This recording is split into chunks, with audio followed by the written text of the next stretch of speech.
สบายดีกันตอนเที่ยงเด้อพ่อแม่พี่น้องมาเด้อมากินข้าวเที่ยงนำกันมื้อนี้นึ่งข้าวเหนียวได้มื้อนี้ก็ได้แต่ว่านึ่งข้าวเหนียวนี่ก็ยังนึ่งใส่ตะแกรงอยู่เพราะว่าสั่งมาแล้วสั่งหม้อมาแล้วพี่น้องสั่งหม้อนึ่งมาแล้วแต่ว่าก็ยังบ่ทันฮอดมื้อนี้ก็สิตำบักหุ่งพี่น้องเอ้ยไปเห็นบักหุ่งอยู่ในตู้เย็นเกือบว่าสิเน่าดีแต่ว่าเห็นก่อนตอนแรกก็ว่าจะเอาไว้จักอาทิตย์2อาทิตย์แต่ว่าก็คิดว่ามันบ่เป็นหยังหั่นน่ะเพราะว่าหยังเพราะว่าซื้อมาแต่ร้านจีนเนาะพี่น้องแต่มันก็เดือนกว่าแล้วล่ะว่าเซ็นซะ ซื้อมาแต่ร้านจีนยังแบบ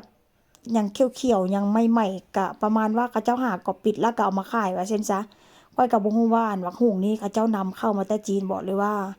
เอามาแต่ทางภาคใต้ของประเทศสเปนบ่แต่ว่าส่วนหลายนี้ถ้าหากว่าเป็นบักหุ่งแบบว่า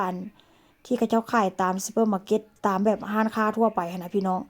ถามว่ามันมีขายบ่มีขายแล้วก็เคยซื้อมากินอยู่ เคยซื้อมากินแต่ว่าก็ได้เก็บทิมเพราะหยังมันขมมันบ่คือบักหุ่งบ้านเฮามันบ่คือบักหุ่งที่แบบว่าเขาเจ้าขายตามร้านจีนทั่วไปหั้นน่ะพี่น้องแต่ว่าก็ยังดีเนาะบักหุ่งนี่ค่อยมาเห็นแล้วก็ค่อยปอกเปลือกมันออกเอาบ่อนที่แบบว่ามันบ่ค่อยงามหั้นน่ะพี่น้องเอาออกแล้วก็มาซับมาฝานก็ถือว่ามันก็ค่อนข้างยังดีอยู่เนาะข้างในก็ได้ก็ถือว่ายังกรอบแล้วก็ยังเคี่ยวอยู่แต่ว่าก็ข้างนอกก็เริ่มแล้วล่ะถ้าหากว่าบ่มาเห็นนี่ก็คือสิแบบว่า เริ่มจีเน่าว่าซั่นจ้ะพี่น้องคันที่ทิ่มก็เสียดายเนาะถามว่าเสียดายเงินมันก็เสียดายเงินแหละแล้วก็มันมันเอาหันจะเอาทิ่มกันแน่ๆจ้ะเนาะมันบ่มีบ่อนซื้อกินหันน่ะคือว่าหั่นล่ะไปซื้อตามซูเปอร์มาร์เก็ตไปซื้อตามร้านแขกมันก็ขมมันบ่ได้คือแบบบักหุ่งบ้านเฮาได้พี่น้องก็ถือว่าก็ซื้อมา4หน่วยเนาะก็ถือว่าคุ้มค่าอยู่คุ้มค่าแล้วก็คุ้มแบบ คุ้มเวลาที่แบบว่ามันเอาไว้โดนหั่นน่ะก็เกือบ2เดือนเดะก็ถือว่าคุ้มค่าคุ้มราคาอยู่พี่น้องดีแล้วที่มันมีให้กินนะสำหรับข้อยได้บางเทื่อแพงก็เฮาก็ซื้อมากินแต่ว่าก็บ่ได้กินแบบว่าก็บ่ได้กินเกือบทุกมื้อว่าซั่นซะเนาะดนๆไปเห็นไปพ้อเทื่อหนึ่งเพราะว่า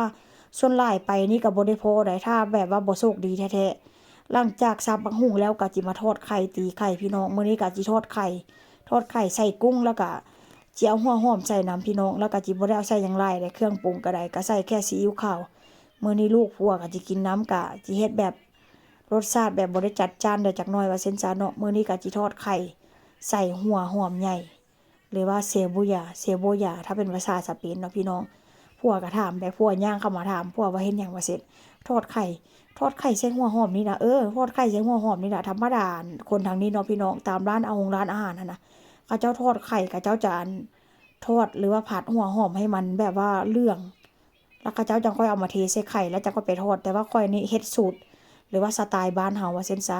หลังจากนั้นข้าวข้อยก็สุกแล้วพี่น้องเอ้ยข้าวนี่ก็ข้าวงามอะแท้ว่าข้าวนี่ก็ได้ไปร้านจีนรอบแล้วนี่ก็ได้มาแค่2โลแต่ว่าก็เทื่อสุดท้ายแล้วล่ะว่าสิได้1เทื่อสุดท้ายแล้วว่าซั่นซะหลังจากสวยข้าวแล้ว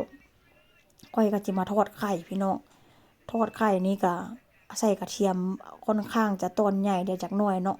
ทุกเทื่อหั้นก็สิฝานน้อยๆแล้วมื้อนี้ก็สิใส่กุ้งนำกุ้งนี่ก็มันเหลือตั้งแต่ปีใหม่พุ่นล่ะเนาะหั้นที่ตำก็คือที่แบบว่ามันน้อยหั้นน่ะตอนแรกก็ว่าสิตำใส่ข้าวปุ้นกินก็คือว่ามันน้อยก็เลยบ่ตำซะแล้วก็อีกอย่างบักเด่นข้อยก็หมดแต่บักเด่นเป็นพวกแบบว่าพวกผักจังซี้ล่ะเนาะมันก็หมดว่าซั่นจ้ะยังบ่ได้ไปซื้อหลายมื้อแล้วพี่น้องยังบ่ได้ออกจากบ้าน ตั้งแต่มื้อปีใหม่พุ่นล่ะตั้งแต่วันที่31อยู่บ้านคักอยู่บ้านแน่อยู่บ้านแล้วก็เก็บบ้านเก็บซองแต่ละมื้อแต่ละเว้นบ่ได้ออกบ้านหลายมื้อเลยถ้าแม่นมื้อพักผ่อนนี่ก็พักเต็มที่แล้วก็วันที่6นี่ก็เริ่มเข้าเฮ็ดงานปกติแล้วพี่น้องเริ่มไปเฮ็ดงานเฮ็ดการปกติคือเก่าเป็นจังไดพี่น้องเอ้ยหน้าตาทอดไข่ของข้อยเป็นตาแซ่บบ่ถามว่าหน้าตาขี้เหร่แบบนี้ได้บอกได้เลยว่ารสชาติแซ่บขนาดเลยผัวกับลูกบอกว่ากินแล้วก็คือว่าแซ่บหั่นน่ะทั้งที่ว่าข้อยก็เคยเฮ็ดให้กินแต่ว่าข้อยก็บ่เคยเฮ็ดแบบว่าผัดใส่หัวหอมสดแบบนี้ว่าซั่นซะเคยแต่ผัดหัวหอมที่แบบว่าผัดสุกๆเหลืองๆแล้วก็เอาไปเทใส่ไข่แล้วก็ไปทอดแต่ว่ามื้อนี้ก็เฮ็ดแบบว่าสไตล์บ้านเฮาจักหน่อยกินแบบว่าง่ายๆว่าซั่นซะ